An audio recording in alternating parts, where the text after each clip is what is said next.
If everybody had a ocean across the USA, then everybody needs.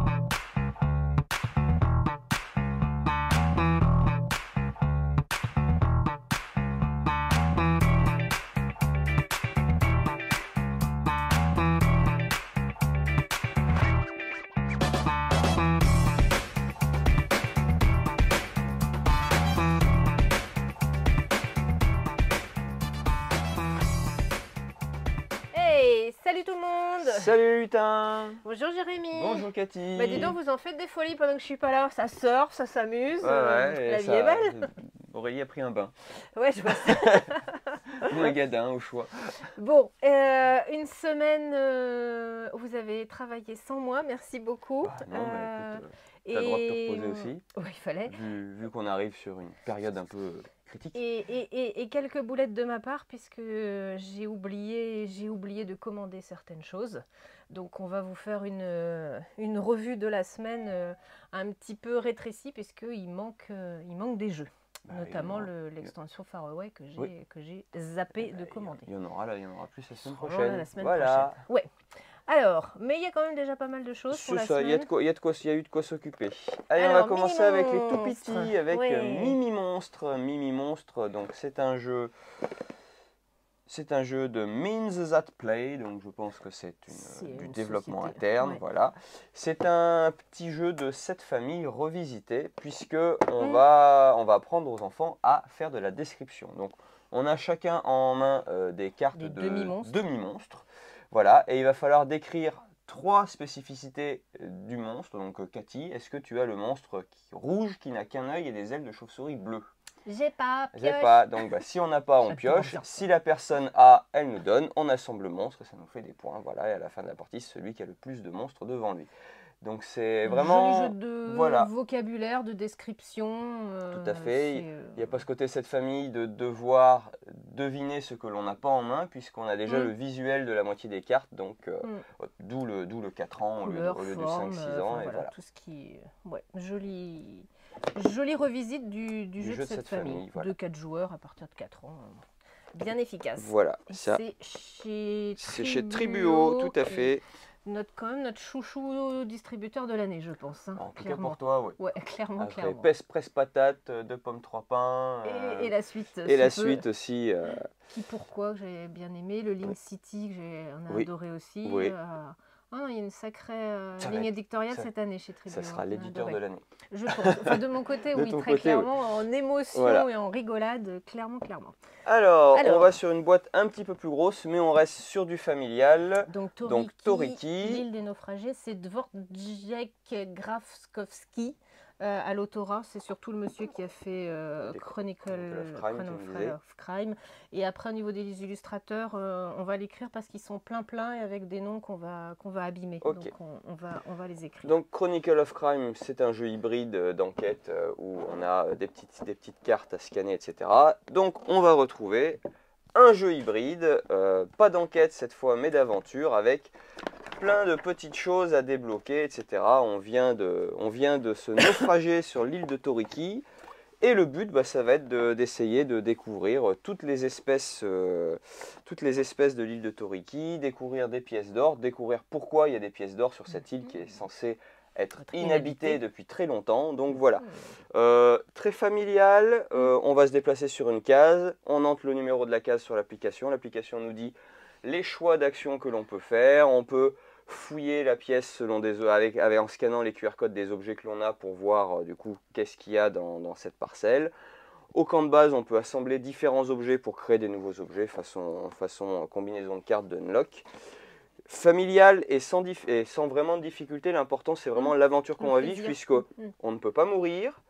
Il n'y a pas de temps limité, on prend le temps qu'on veut pour découvrir l'île. Donc si on veut découvrir tous les secrets de l'île, on découvre des secrets de l'île. Il y a plein de petits succès à déverrouiller qui n'apportent rien sur le jeu en lui-même, sur les conditions de victoire et les points de fin de partie, mais qui font plaisir quand même. Voilà, d'être le premier à avoir plongé dans toutes les parcelles d'eau de l'île. Donc voilà.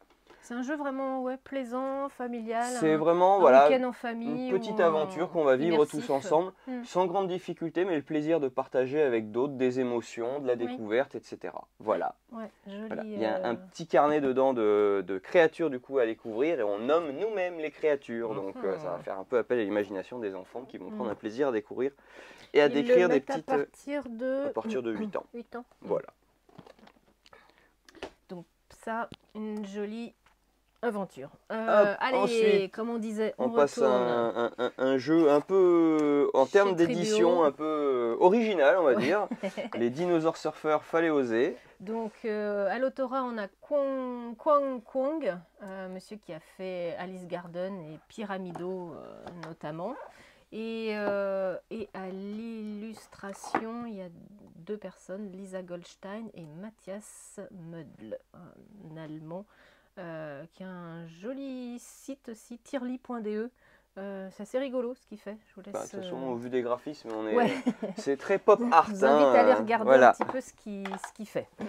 Donc déjà, on pense au sliver, hein, une petite pensée au sliver. Après Sierra, voilà, vous avez des cartes en planche de surf. Amusez-vous à sliver ça. Donc c'est un petit jeu coopératif, mais pas que. Semi-coopératif, puisqu'on va profiter du coup, des cartes des autres. Comme vous le voyez là, on a des combinaisons de cartes, donc des suites à la couleur, des cartes de même valeur, etc. Le nombre de cartes que l'on va jouer et que l'on va devoir combiner dépend du nombre de joueurs. Donc on a des cartes en main. On va jouer une carte, les autres vont jouer une carte, voilà, pop, pop, pop, pop, je tire au hasard, hein, je sens le Nulosaurus Max, le Nulosaurus, la couleur. Je vais sortir un dernier 9, allez hop, pour l'exemple. On va tricher un peu. Voilà, on va faire une couleur. Ouais. Donc, et sous les cartes, vous voyez des petites noix de coco, des demi-noix de coco. Donc là, qu'est-ce qui se passe ? On est à 2, c'est 4 cartes par combinaison, il y a 5 cartes qui forment la couleur. Donc qu'est-ce qu'on fait déjà ? On élimine la carte de plus faible valeur. Ah, c'est dommage, c'était la carte qui valait le plus de points. Et ensuite, du coup, chaque personne qui participe à la combinaison la plus forte récupère ses cartes et gagne le nombre de cartes, le nombre de noix de coco présents sur les cartes. Voilà. Les demi-noix de coco, à quoi elles servent ? On peut avoir des égalités sur des valeurs. Par exemple, Cathy aurait pu avoir, hop, 2 9. Et au lieu de marquer le point de 1 9, du coup tu vas marquer le point des demi-noix de coco. Donc là pour le coup tu gagneras le même nombre de points que si tu avais posé qu'un seul 9, mais tu en as posé 2, donc c'est 2 fois, voilà, comme ça. On va jouer comme ça, à chaque fois on avance le petit marqueur jusqu'à ce que la partie se termine, et à la fin de la partie c'est celui qui a le plus de points qui gagne original. Voilà. C'est plutôt rigolo, il n'y a pas de... Il y a beaucoup de hasard par la pioche des cartes, évidemment, mais du coup, ça en fait un jeu très fun. Forcément, qui fait râler parce qu'on n'a pas la bonne carte au bon moment, parce que on part sur une couleur et puis finalement, c'est la suite qui prend. C'est ça. C'est complètement... Et du coup, par vengeance, on va mettre une valeur plus grande pour que la personne qui avait fait une... Si. Okay. Et que la personne qui avait des toutes petites valeurs qui va gagner un max de points, du coup, ses cartes vont être supprimées. Non, il y a quelques petits coups fourrés à faire qui sont rigolos. C'est ton côté chafouin et vilain, ça c'est pas beau ça. Mais bon, c'est plaisant, évidemment, c'est pas la meilleure combinaison à 2 joueurs, évidemment. Ça joue jusqu'à 6. À 2 joueurs, on tire des cartes au hasard, donc il y a un joueur qui fait n'importe quoi en fait. Voilà. Mais pour le tester, ça a marché, et puis voilà. Très chouette. Voilà. Alors ensuite, on va être en terrain connu, mais pas forcément. Donc Magic Maze, il y a des patates qui se cassent la figure. Donc Magic Maze, mais Tower. Du coup, un jeu toujours... Ça nous revisite complètement le... C'est toujours Casper Lap, voilà. Ouais. Est illustré par Guillaume et Anthony Moulin. Donc on retrouve notre équipe de bras cassés qui finalement, à force de piller les centres commerciaux, s'est fait arrêter. Elle se fait arrêter dans la tour infernale, on va dire. Et donc le but, ça va être de s'échapper de cette tour du plus haut étage, parce que forcément ils nous ont enfermés au plus haut étage, jusque dans les fondations. Donc on est sur un système à la Magic Maze sans communication et chacun qui se déplace dans un sens. Mais c'est tout. Mais c'est tout, puisqu'après, au lieu du côté frénétique et jeu d'ambiance que l'on avait sur le Magic Maze, là on se retrouve plutôt sur un jeu de casse-tête. Carrément, Voilà, des il y a petites un énigmes. moi, j'ai trouvé un grand plaisir à y jouer en solo. Tout à fait. Et Euh, quand on y joue à plusieurs, ne pas communiquer, c'est vraiment frustrant. C'est- Parce que sur les premiers défis, ça va, mais quand on va... Voilà, les défis, je ne sais pas si vous avez vu, les cartes, il y en a. les cartes sont recto-verso, donc je vous Ouais. laisse imaginer le nombre. Il y a de quoi faire. Il y a de quoi faire. Comme dans un smart game, la difficulté va Croissante. aller en augmentant. Mm. Et donc, il y a un vrai plaisir, comme tu disais, même en solo, petit casse-tête, donc de placement, les petits Donc, personnages pareil, ont des on nous pouvoirs. indique où placer les personnages qui ont des petits Icônes sur symboles. eux, voilà. Celui-là va là, et l'idée évidemment c'est de les faire sortir là en prenant en compte évidemment tous les éléments qui vont nous bloquer sur les chemins, les passages secrets, les portes à ouvrir, donc Voilà. trouver comment déplacer en fonction des capacités de chaque personnage. Voilà. Mais vraiment là, du coup, plus casse-tête Carrément, que le côté ouais, jeu je d'ambiance trouve, frénétique du Magic finalement Maze. pas grand chose à voir je trouve avec le... À part l'univers et le Ouais. système de déplacement. Ouais, et j'ai trouvé ultra plaisant. Oui, et... tout à fait. Et pour les scolaires ou autres, les solutions sont fournies via des QR codes qu'on retrouve sur les... C'est des petites vidéos sur YouTube. Qui amènent à des vidéos. Voilà. C'est pas comme les Djeco, les Smart Games sur ces casse-têtes-là où on vous dit avancer B2, C2, D7. Là, c'est une petite vidéo qui vous montre le cheminement de la solution. Oui. Et petit cadeau du coup pour déjà les possesseurs du Magic Maze classique. Là, on a un nouveau personnage, on a la petite sœur de la sorcière qui se téléporte. Donc, il nous donne les tuiles pour intégrer la petite sœur dans nos parties de Magic Maze. Donc, la petite sœur va pouvoir aussi aller piller le centre commercial. Ah bah bravo. Voilà. Jolie éducation tout ça.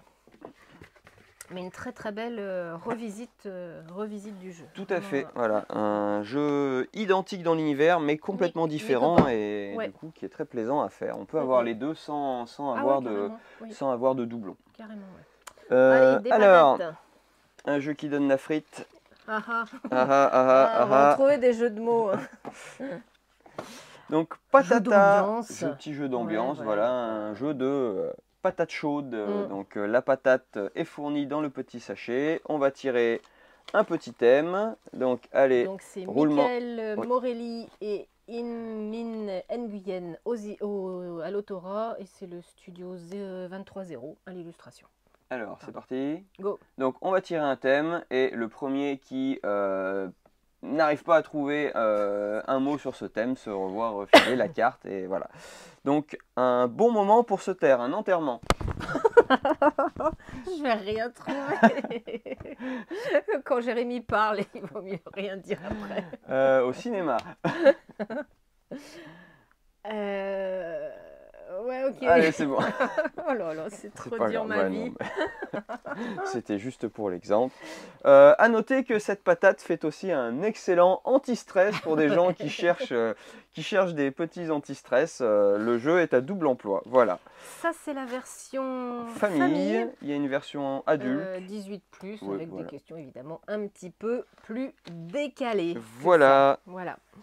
Alors, on passe à vraiment rien à voir, puisque là, on passe dans l'univers un peu plus initié, carrément.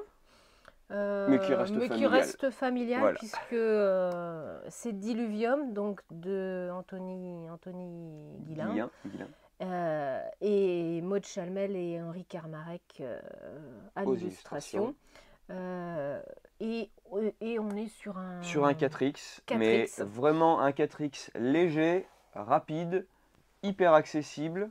On le donne pour 15 minutes par joueur, ce qui est vrai puisque c'est quoi un 4X? C'est quoi un 4X? Parce qu'on va toujours en oublier, hein. J'ai noté. Hein. Le 4X, c'est 4X pour Expand, Exploit, Exterminate, Explore. Oh, t'es trop fort. J'ai les 4. À chaque fois, j'en zappe un. Voilà. Bravo. Donc bah voilà, on incarne chacun une civilisation, le déluge a eu lieu et donc il va falloir aller à partir de nos petites cités de départ, aller découvrir des nouvelles cités. Hop, ça fait partie d'une des cartes de départ, je pense. Voilà. Je vais mettre des trucs comme ça. Ils sont les petits bateaux. Voilà, donc on a un petit feuillet là avec des petits meeples qui sont posés là et qu'il va falloir aller poser pour débloquer les effets en dessous. Et ensuite, voilà, comme tout bon 4X, on a un petit bateau d'exploration. Allez, hop. C'est trop bourré dedans. Voilà, on a un petit bateau d'exploration qui va me permettre d'aller sur des tuiles qui ne sont pas explorées, de payer le coût en tuiles pour la révéler. Voilà, il y a des petits endroits où on va poser nos petits meeples pour gagner des petites ressources. Voilà, il y a une capacité qui permet de gagner de choisir une tuile où on a des meeples et de gagner toutes les ressources de cette tuile. Et enfin, il y a du combat, puisque j'ai un gros vaisseau d'attaque. Et quand j'arrive du coup sur une cité qui a des ennemis, et si c'est juste des ouvriers, ils retournent chez eux et on gagne une pièce par ouvrier qu'on envoie. Des fois, c'est intéressant de juste faire fuir les gens. Quand il y a combat, on compare nos valeurs d'attaque avec les ressources en armes que l'on a, que l'on mise face cachée. Et il y a aussi des monstres. Allez, une carte de monstre, une carte de monstre. Bien sûr, il n'y a pas de carte de monstre qui va arriver. Cette vidéo est préparée. Là, voilà. Il y a un gros monstre, il y a Quetzal. Donc les monstres ont une valeur d'attaque, donc c'est pareil, quand je viens avec mon bateau d'attaque sur le monstre, et du coup, si j'ai plus, je gagne autant d'or qu'il y a. Alors pourquoi c'est très rapide? Parce que les ressources sont limitées par rapport au nombre de joueurs, et dès qu'une des ressources vient manquer, la partie est terminée. On fait encore tous un tour, et puis on compte nos pièces d'or, et c'est celui qui a le plus de pièces d'or à gagner. Voilà, c'est pour ça que c'est très rapide, les règles sont limpides. Il y a une jolie campagne solo qui est plus épaisse que le livre de règles, donc je pense qu'il y a quelques heures d'aventure à faire même en solo, avec des règles de mise en place spécifiques, etc. Voilà. C'est une belle entrée en matière, du coup, sur un jeu un peu... Le livret solo. Un jeu avec des règles un petit peu plus expertes, mais expliquées de façon... Ouais, j'ai mis le bazar. Non, c'est juste les tuiles qui viennent. Il y a du matériel. Je pense qu'il y a sûrement une façon de ranger. Oui. Voilà, donc diluvium. Et alors là, on a une non, ce qui n'est pas une extension. Une extension standalone. C'est un standalone toujours. Donc dans la grande série des Unmatch, des jeux à... Des petits jeux de combat. La bagarre. Voilà, la bagarre. C'est la bagarre. Là, sur un thème qui est plutôt décalé. Ouais, tout à fait. On n'attendait pas du tout... Non, je rêvais d'incarner Shakespeare dans la collection Unmatch, parce qu'en général, forcément, c'est plutôt des guerriers, des combattantes. Des personnages de contes ou des personnages un peu historiques, mais voilà, avec un petit background de... guerrier derrière. Voilà, on combat, etc. Donc là, toujours un jeu de Rob Davio. Voilà. Ouais.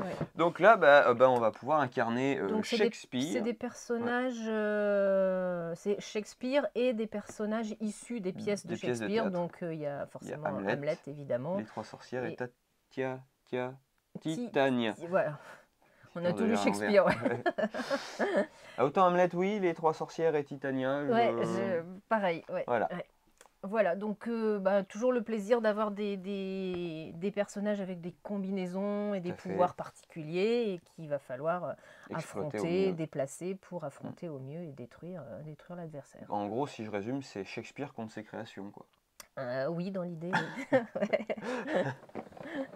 Voilà. C'est coup de théâtre dans la collection des Unmatch. Donc on vous avait pas présenté Tower Up la semaine dernière avec Aurélie.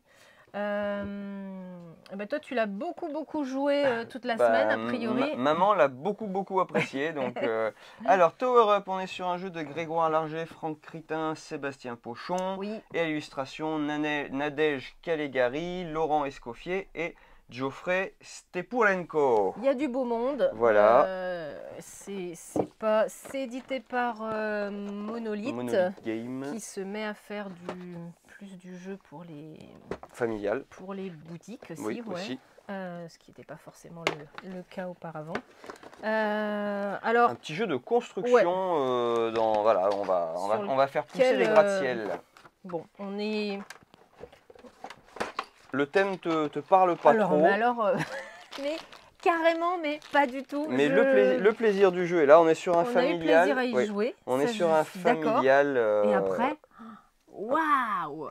Mais c'est en ça que du coup que je suis intéressée par le fait que ta maman Bah, écoute, est... elle a aimé la mécanique. Elle et aimait la puis, mécanique, comme ça quoi, à la voilà. fin, ça fait un joli plateau de jeu On aussi. peut Voilà. s'affranchir d'un thème qui est pas du tout... Bah si, ma mère, c'est la reine du bâtiment. Ok. Voilà, comment ça va se passer? Donc bah voilà, on a un plateau, en début de tour, en début de partie, on a trois immeubles qui sont déjà en construction. On a notre petit panneau avec nos engins de chantier. On a des cartes ressources, des cartes objectifs en commun. Donc là, j'ai mis le plateau 2 joueurs. Et donc à notre tour, c'est très simple, on a le choix entre prendre des ressources, donc récupérer ça, ou construire. Voilà, donc prendre des ressources, on prend la carte, on prend les ressources. Il y a juste qu'on n'a pas le droit d'en avoir plus de 10 à la fin dans notre tour. Voilà. Et la construction, bah après c'est un petit côté awelé, on va essayer d'avancer par dégrainer notre parcours, puisque pour construire, je dois construire un bâtiment différent, de la couleur différente d'un bâtiment avec lequel il est connecté. Tac. Ensuite, pour payer le coût, je dois augmenter d'un étage tous les bâtiments avec le bâtiment que je viens de commencer de construire. Et enfin, je pose un petit toit, hop, sur un des bâtiments que j'ai construit ou que j'ai augmenté. Je pose et j'avance le petit véhicule correspondant de la couleur du bâtiment que sur lequel j'ai posé mon chapeau. On va jouer comme ça jusqu'à ce que tous les chapeaux aient été posés. Et puis... à la fin de la partie, c'est celui qui gagnera le plus de points qui gagne. Donc les points, ben voilà, ça va être les distances maximum parcourues par nos petits engins de chantier. Voilà, ça va être les objectifs secrets que l'on a validés. Et à la fin de la partie, dès qu'une personne pose son dernier toit, du coup, on va compter le nombre de toits visibles parce que les toits sont recouvrables. Donc... on est quand même présent pour les objectifs, mais les toits ne sont plus visibles. Et du coup, l'intérêt, c'est aussi d'avoir un maximum de toits recouvrables, puisqu'à la fin de la partie... Je te coupe parce que tu as dit les objectifs secrets, ils ne sont pas secrets, non, les objectifs communs voilà. sont présents ici et visibles par tout le monde. Merci, ma fourche avait langué. Voilà. Donc, on va compter le nombre de toits. Ça va faire des points bonus. Voilà, si on en a 7, on arrive là. Et on aura 13 points bonus à la fin de la partie. Voilà.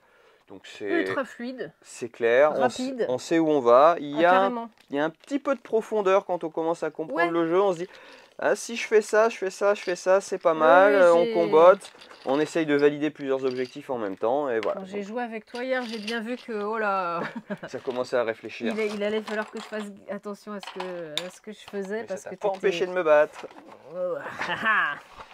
Mais non, mécaniquement, en effet, le jeu est ultra plaisant. Et je suis ravie que certains arrivent à passer au-dessus parce que il n'y a rien nul à lui reprocher mécaniquement. Je suis juste surprise qu'on fasse encore des thèmes de construction comme ça. Je trouve... je sais pas dire, c'est un peu ringard. Ouais, cette année, ça fait le deuxième. On a eu Sunrise Avenue. Ouais, mais que je trouve en travail éditorial, en travail d'illustration, était quand même un peu plus et qui est totalement, même si c'est de la construction, c'est totalement différent. Un peu moins marronasse à l'ancienne, mais bon. Alors là, c'est sérieux, madame, on construit des buildings, c'est pour les affaires. C'est voilà, ouais. Mais bon, mécaniquement, en effet, et j'ai eu plaisir à jouer. Après... Allez, maintenant on finit par Bomb Buster. Celui de la semaine, donc Bomb Buster, le jeu qui est ultra attendu, dont vous en avez forcément entendu parler depuis des mois, parce que ça c'est la communication de Cocktail Game, l'éditeur, qui travaille ces jeux très en amont en communication, qui les montre dans les festivals bien en amont de la sortie. Et puis du coup, ça y est, enfin, ça fait le buzz. Le moment est arrivé, Bomb Buster. Donc c'est un jeu de Hisashi Hayashi et illustré par Dom 2D. Donc le monsieur qui a fait Yokohama, donc un jeu un peu plus expert. Là on est sur un mélange de jeux d'ambiance et jeux de réflexion en coop logique. Voilà, tout à fait. Avec plein de missions. Il y a 66 missions différentes. Donc il y a avec pareil de la progression, une belle courbe de progression. Le but, voilà, on va avoir chacun notre petit chevalet avec plein de petits, ça c'est les fils de bombe, plein de petits fils à couper avec des numéros. Hop, voilà, on va en prendre une partie. Voilà, je vais juste prendre ça. Voilà, il y a 11, 12, et 3. Donc on les met dans l'ordre, alors je sais pas si ça va être, non, je sais pas si ça va être dans l'ordre croissant pour vous nativement, mais voilà. On les met dans l'ordre, on donne en début de partie un petit indice sur juste un numéro, et à chacun de notre tour, on va avoir le choix entre deux actions. Alors déjà, on a un petit curseur là, et si on arrive ici, devinez ce qui se passe, ça fait boum. Voilà. Forcément, dans nos petits panneaux, il y a toujours quelqu'un qui a des fils jaunes qu'il va falloir deviner ce que c'est, et des fils rouges qu'il va ne pas falloir couper. Et donc, je vais soit avoir le choix entre couper, faire une coupe en double, c'est-à-dire couper un fil chez moi et un fil chez l'adversaire, enfin chez l'adversaire, non, chez un copain, qui doivent avoir la même valeur. Donc, moi, je sais ce qu'il y a. Je dis, bah, est-ce que là, c'est un 12? Si c'est un 12, et oui, donc on pose le 12. Comme les chiffres sont dans l'ordre croissant, si on reste encore après, on sait qu'il n'y a plus que des 12. Si on s'est trompé, et bah, du coup, le petit curseur vient là. Et donc, mais en contrepartie, la personne nous dit ce que était le chiffre que j'ai désigné. Et après, il y a aussi l'autre action, c'est une coupe solo. C'est-à-dire que si je suis sûr de n'avoir plus que les derniers chiffres sur ma petite tablette, je fais une coupe, je les révèle, et ça donne des indices aussi aux autres. Donc voilà, on va tâtonner comme ça en avançant petit à petit jusqu'à ce que quelqu'un coupe le rouge ou qu'il ne reste que le rouge, et dans ce cas-là, on a gagné, on s'applaudit, et puis on peut passer au stade supérieur. Il y a des petits équipements qui vont venir faciliter l'aventure au fur et à mesure, et comme on le disait, voilà, on a plein de petites boîtes secrètes avec des ennemis un peu à la James Bond qui vont venir nous embêter, et le but c'est de faire toutes ces aventures, de progresser. Il y a des petits autocollants à coller sur la règle du jeu, donc je pense que les règles vont évoluer aussi avec les parties, et puis voilà. Si vous avez aimé les jeux style Anabi aussi, oui, bah Cocktail oui, Game aussi, sur le côté mémorisation et discussion, le côté aussi The Mind, je trouve, où qu'est-ce que je ressens que tu peux et qui se passe, voilà, tout en à la fois ce plaisir intellectuel de la mémorisation et du jeu de déduction, et puis le plaisir du ressenti de ce que peuvent faire passer comme message ou pas les autres joueurs. Et au niveau des sensations de jeu, elles sont là. Voilà, quand on commence à rentrer dans le jeu, on se prend vraiment au jeu d'être des démineurs, et puis vraiment à s'applaudir quand on a réussi la mission. Ouais. On va dire, ah non, on est tous morts. Voilà. 2 à 5 joueurs, pareil, c'est pas forcément le plus rigolo. À 2. Voilà. C'est quand même un jeu qui est fait pour être plus sympathique. Et voilà, et une jolie campagne à réaliser. Oui, il est l'heure d'ouvrir, ouais. Il n'y a personne devant, allez, on finit. C'est samedi, les gens sont encore sous la couette. Et ils ont bien raison. Ouais, donc il nous reste les puzzles. Alors les puzzles, tadam! Et oui, un micro macro version puzzle. Donc là, on est à la fête foraine, et c'est un 500 pièces. Et puis pareil, le plaisir du micro macro. Voilà, il y a 2 enquêtes exclusives du coup à réaliser, et il y a un petit chercher-trouve. Il y a plein de petits, voilà, il y a 50 personnages à retrouver, des petits easter eggs cachés dans le puzzle. Voilà. Ça, c'est si vous aimez les micro-games et que vous aimez les puzzles, les micro-games, les micro-macro. C'est dur le samedi. Vous pouvez aussi aimer les micro-games. Oui, tout à fait, vous avez le droit. Mais si vous aimez micro-macro et les puzzles, et ben voilà, c'est fait pour vous. Ouais. Et toujours dans les puzzles, pour ceux qui sont fans aussi de la collection des Westgish, les Westgish, pour ceux qui ne connaissent pas, ce sont ces puzzles un peu décalés, où on ne fait pas le puzzle de l'image, mais c'est soit la scène qui s'est passée avant, après, ou au contraire ce que voit la personne qui est devant nous sur la boîte, qu'est-ce qu'elle a en face d'elle. Et il faut, ou la même scène à une autre époque. Voilà. Les trois thématiques. Et là, donc, on est sur un calendrier de l'Avent. Donc, c'est le petit plaisir d'aller ouvrir 24 il y a le Père Noël qui perd tous ses joujoux pendant sa tournée. Et donc, voilà, on va découvrir ce qui se passe. Qu'est-ce qui se passe? Voilà, ça, c'est une jolie façon aussi de faire du puzzle tout le long du mois de décembre. C'est pas des gros puzzles, c'est des petits puzzles de 54 pièces. Voilà, donc un petit puzzle par jour. C'est même à m'apporter celui-là, je suis sûr. Voilà.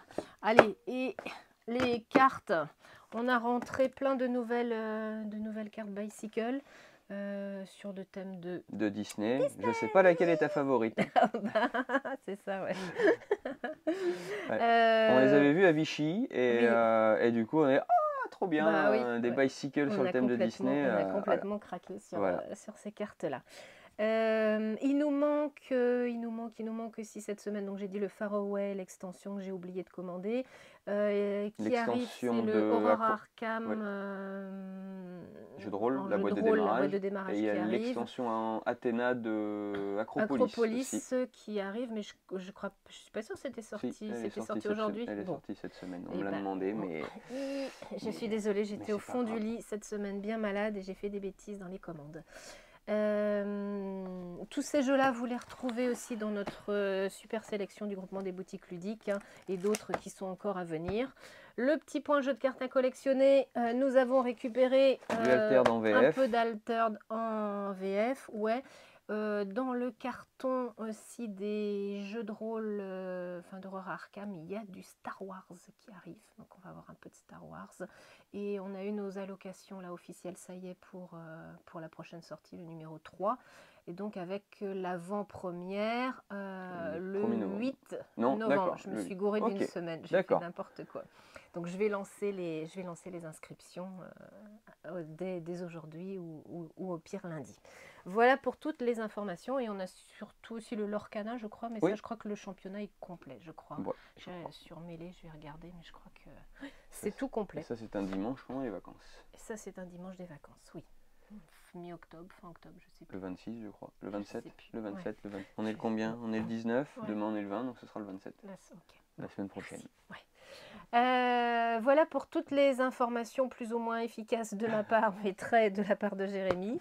Et ben on vous souhaite un bon week-end. Voilà. Et puis on se retrouve avec la semaine prochaine, ou dans la semaine, enfin, ou aujourd'hui si vous venez nous voir. Oui. Et puis on va ouvrir. Youpi! Bon week-end! Salut!